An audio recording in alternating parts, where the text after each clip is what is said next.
बुलेटिनची सुरुवात एका मोठ्या बातमीनं। शिवसेना प्रमुख बाळासाहेब ठाकरे यांचा आज 10वा स्मृतिदिन आहे।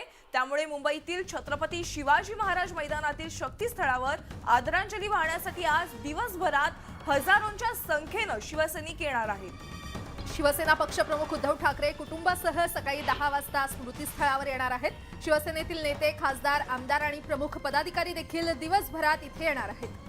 महाविकास आघाडीतील नेते देखील या शक्तीस्थळावर आदरांजली वाहण्यासाठी येणार असल्याची माहिती मिळते। तर कालच मुख्यमंत्री एकनाथ शिंदे यांनी त्यांच्या सहकारी मंत्री, खासदार आणि आमदारांसह या स्मृतिस्थळावर आदरांजली वाहिली। आणि त्यानंतर शिवसैनिकांनी स्मृतिस्थळावर गोमूत्र शिंपडून शुद्धीकरण देखील केल्याचं शिवसैनिकांनी सांगितलेलं आहे। आणि त्यामुळे आज दिवसभरात कुठलाही अनुचित प्रकार घडू नये यासाठी पोलीस हे सतर्क असणार आहेत।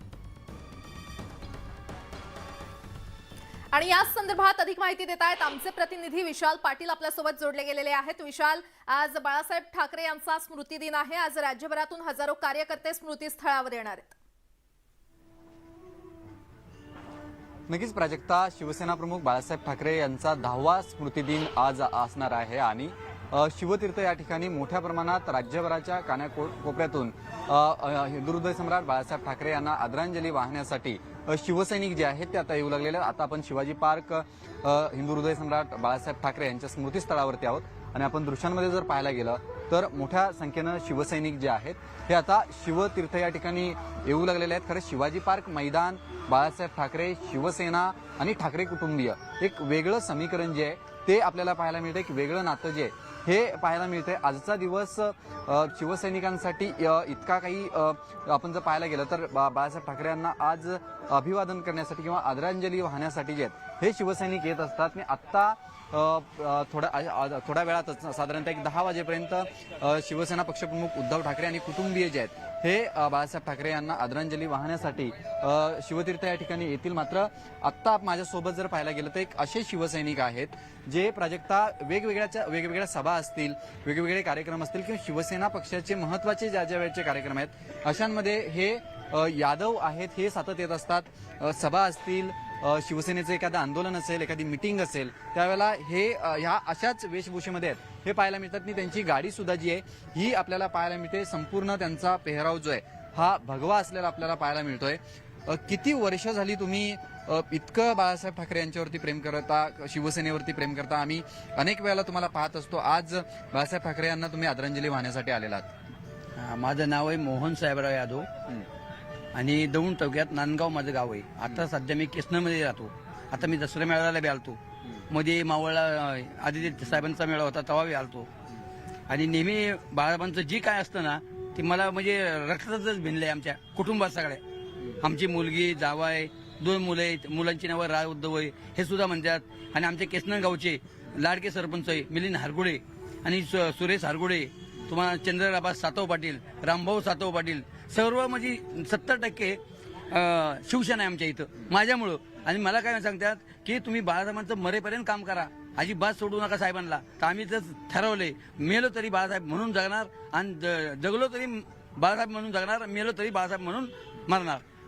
नक्कीच प्राजक्ता, अशा पद्धतीचे शिवसैनिक जे आहेत हे आपल्याला पाहायला मिळतात जे बाळासाहेब ठाकरेंवरती अतोनात प्रेम करणारे असतात। अशा पद्धतीनं आज बाळासाहेब ठाकरे यांना आदरांजली वाहण्यासाठी एक कट्टर शिवसैनिक जे आहेत ते आता शिवाजी पार्क या ठिकाणी येऊ लागलेले आहेत। प्राजक्ता, निश्चितच कट्टर शिवसैनिक आता बाळासाहेबांना आदरांजली वाहण्यासाठी इथे दाखल होऊ लागलेले आहेत। विशाल, धन्यवाद या सविस्तर माहितीसाठी। स्थानिक स्वराज्य संस्थांच्या निवडणुकीबाबत आज सुप्रीम कोर्टात सुनावणी होणार आहे आणि राज्यातील 92 नगर परिषदांसाठी ओबीसी आरक्षण लागू होणार की नाही याचा फैसला आज सुप्रीम कोर्टामध्ये होणार आहे। ओबीसी राजकीय आरक्षण आणि थेट नगराध्यक्ष पद्धत याबाबत 92 नगर परिषदांसाठी ही सुनावणी असणार आहे। त्यामुळे आज काय नेमका निर्णय येतो याकडे सगळ्यांचं लक्ष लागलंय। देशांतर्गत आणि आंतरराष्ट्रीय विमान प्रवासात आता मास्क सक्ती असणार नाहीये। कोरोना रुग्णांची संख्या आटोक्यात आल्यामुळे केंद्र सरकारनं आंतरराष्ट्रीय आणि देशांतर्गत विमान प्रवासावेळी मास्क सक्ती हटवलेली आहे। मागील काही दिवसांपासून देशातील कोरोना रुग्णांची संख्या ही आटोक्यात आली आहे आणि त्याचमुळे कोरोना रुग्णांची संख्या आटोक्यात आल्यामुळे केंद्र सरकारनं आंतरराष्ट्रीय आणि देशांतर्गत विमान प्रवासावेळी मास्क सक्ती हटवली आहे। बुधवारी केंद्र सरकारनं नियमावली जारी केलेली आहे आणि यामध्ये विमान प्रवास मास्क वापरणं अनिवार्य नाही, मात्र मास्क वापरावा असं म्हटलेलं आहे, असं आवाहन केलंय. आणि या संदर्भात अधिक माहिती देत आहेत आमच्या प्रतिनिधी नयन कारेकर आपल्यासोबत जोडल्या गेलेले आहेत. नयन, आता विमान प्रवासावेळी मास्क सक्ती बंधनकारक नसणार आहे. नक्कीच आपण बघू शकतो 2020 मध्ये जेव्हा कोरोनाचा उद्रेक झालेला तेव्हा जून महिन्यापासून विमान प्रवासात मास्क सक्ती करण्यात आलेली. अक्षरशः जाच वाटेल इतक्या कडक अटी आणि नियम तेव्हा निर्देश देण्यात आलेले. पण आता जसजशी ही संख्या कोरोनाची कमी होत चालली आहे, पूर्ण देशभरात आपण बघितलं तर जे विक्रमी लसीकरण झालेलं आहे गेल्या 2 वर्षात, त्याच पार्श्वभूमीवरती हे नागरी वाहतूक विमान वाहतूक मंत्रालयाने सांगितलेलं की त्याच पार्श्वभूमीवरती आम्ही हा निर्णय घेत आहोत की कोरोनाची संख्या कमी होते, तसंच ज्या केसेस दिवसेंदिवस येत आहेत आणि मृत्यूदरही प्रचंड कमी झालेला आहे, त्याच्यामुळे आता ही मास्क सक्ती हटवण्यात काही गैर नाही. आणि त्यामुळे विमान प्रवासातच एकूण म्हणजे आतमध्ये सुद्धा आणि चेक इन करताना चेकआउट करताना कुठेही प्रवाशांना मास्क घालण्याची सक्ती करण्यात येणार नाहीये. त्याच्यामुळे आपण म्हणू शकतो की सर्वच विमान प्रवासी जे आहेत पूर्ण देशभरातले, मुंबईतले असो कुठलेही, त्यांना एक प्रकारे हा एक दिलासाच आहे.